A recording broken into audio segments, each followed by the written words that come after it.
গল্পে গল্পে বিসিএস প্রস্তুতি পর্ব ১৪। গল্পে গল্পে বিসিএস প্রস্তুতিতে আমাদের আজকের বিষয়বস্তু অনুবাদ সাহিত্য। কেন রাজারা সংস্কৃত থেকে বাংলা অনুবাদের উৎসাহ দিলেন। গল্পে রূপ দিয়েছেন মোহাম্মদ আনোয়ারুল হক খান। বিসিএস প্রস্তুতিকে সহজ ও আকর্ষণীয় করার জন্য এটি একটি প্রয়াস।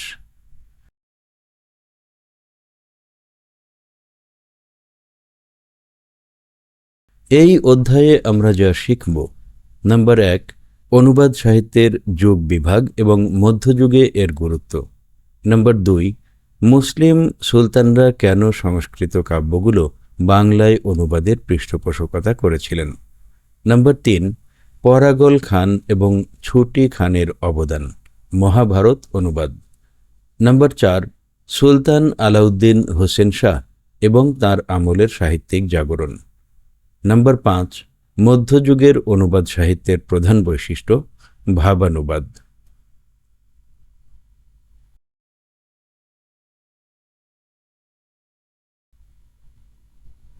গল্পের ছলে মূল আলোচনা। আজ বাইরে ঝমঝম করে বৃষ্টি পড়ছে। এমন বৃষ্টিতে সাধারণ মানুষ খিচুড়ি খায়, কিন্তু আমাদের আশরাফ ভাই আজ এক অদ্ভুত কাজ করছেন। তিনি ড্রয়িং রুমের মেঝেতে বসে একটা পুরনো ইংরেজি ডিকশনারি নিয়ে তার উপর বাংলা শব্দ লিখছেন। আমি ঘরে ঢুকতেই তিনি বললেন, হিমেল, তুমি কি জানো পৃথিবীর সবচেয়ে কঠিন কাজ কোনটি? আমি একটু ভেবে বললাম, বিসিএস ক্যাডার হওয়া। আশরাফ ভাই অবজ্ঞার হাসি হাসলেন।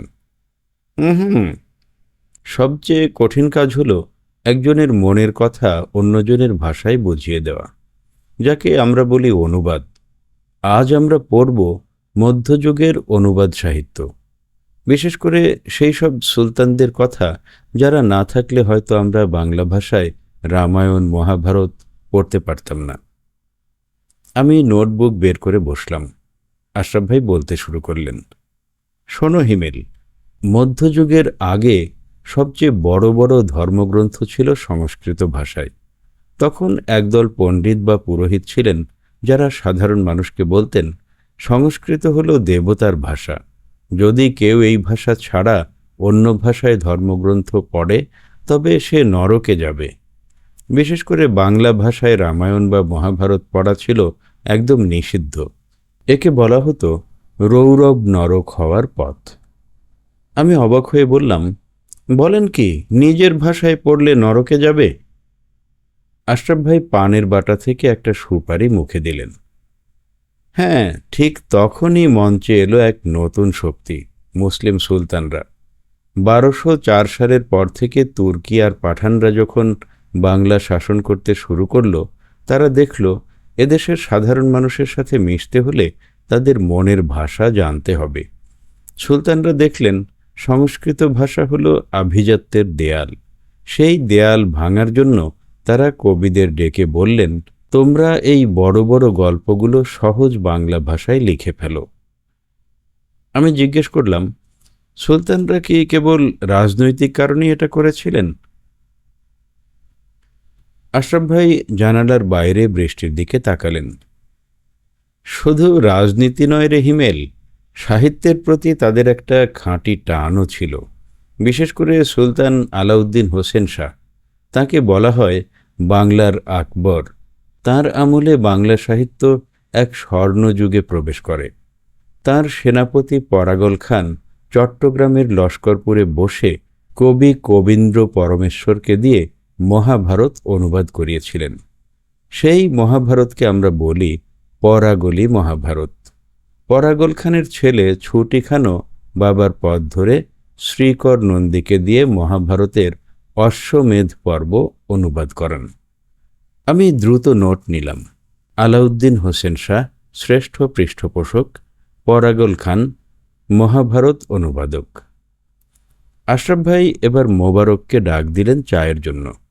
তিনি বলতে থাকলেন, শোনো হিমেল, একটা প্রশ্ন বিসিএসে খুব আসে, মধ্যযুগের অনুবাদগুলো কি হুবহু অনুবাদ ছিল? উত্তর হলো না, এগুলো ছিল ভাবানুবাদ, অর্থাৎ কবিরা মূল গল্পটা নিতেন ঠিকই, কিন্তু বর্ণনায় যোগ করতেন বাংলার মাঠ ঘাট, নদী আর সাধারণ মানুষের আবেগ, যার ফলে রাম বা কৃষ্ণ হয়ে গেলেন বাঙালির ঘরের ছেলের মতো। আমি বললাম, আশরাফ ভাই, রাজারা কবিদের কেন এত কদর করতেন? আশরাফ ভাই হাসলেন, কারণ কবিরা ছিলেন তখনকার মিডিয়া।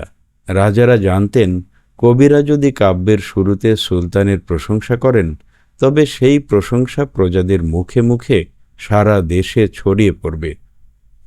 সুলতান গিয়াসউদ্দিন আজম শাহ, রুকনউদ্দিন বরবক শাহ, এরা সবাই ছিলেন সাহিত্যের সমজদার। সুলতান বরবক শাহ তো মালাধর বসুকে গুণরাজ খান উপাধিও দিয়েছিলেন। কেন দিয়েছিলেন? কারণ মালাধর বসু ভাগবত পুরাণকে শ্রীকৃষ্ণ বিজয় নামে বাংলায় অনুবাদ করেছিলেন। চা এলো। ধোঁয়া ওঠা চায়ে চুমুক দিয়ে আশরাফ ভাই বললেন, হিমেল, একটা বিষয় খেয়াল করো। মুসলিম সুলতানরা হিন্দু ধর্মগ্রন্থ অনুবাদে সাহায্য করছেন। এটা হলো মধ্যযুগের অসাম্প্রদায়িক চেতনার সবচেয়ে বড় উদাহরণ। তারা চেয়েছিলেন একটা সমন্বিত সংস্কৃতি।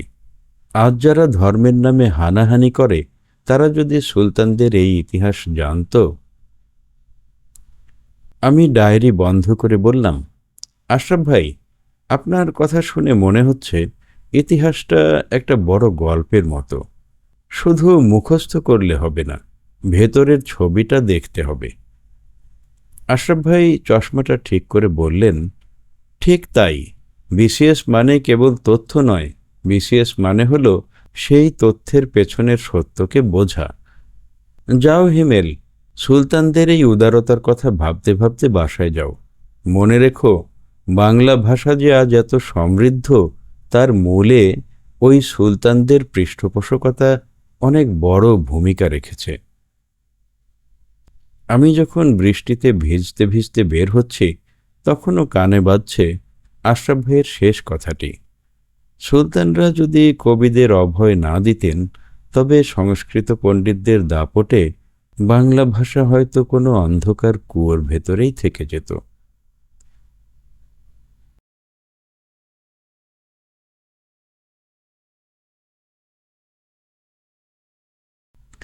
এই গল্প থেকে আমরা যা যা শিখলাম: ১.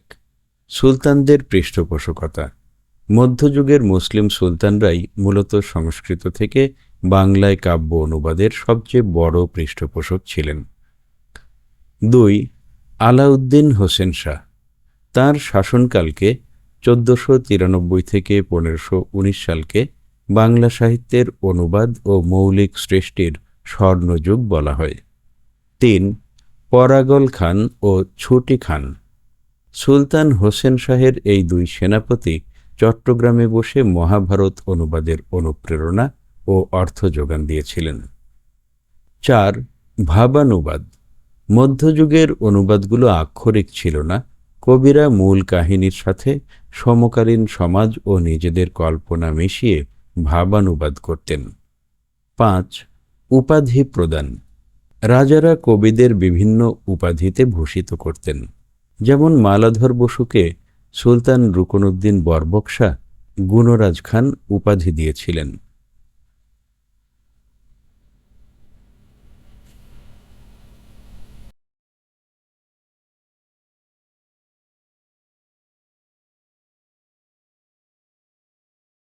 ভালো প্রিপারেশনের জন্য আমাদের স্টোরি টেলিংগুলো একাধিকবার শুনুন। এতে ধীরে ধীরে সবকিছু আপনার মেমোরিতে চলে আসবে আর মনেও থাকবে। মনে রাখবেন, বিসিএস প্রস্তুতি একটি ধৈর্যের পরীক্ষাও। পরীক্ষা হলে বসার আগে এই ধৈর্যের পরীক্ষাতেও আপনাকে সফলভাবে উত্তীর্ণ হতে হবে।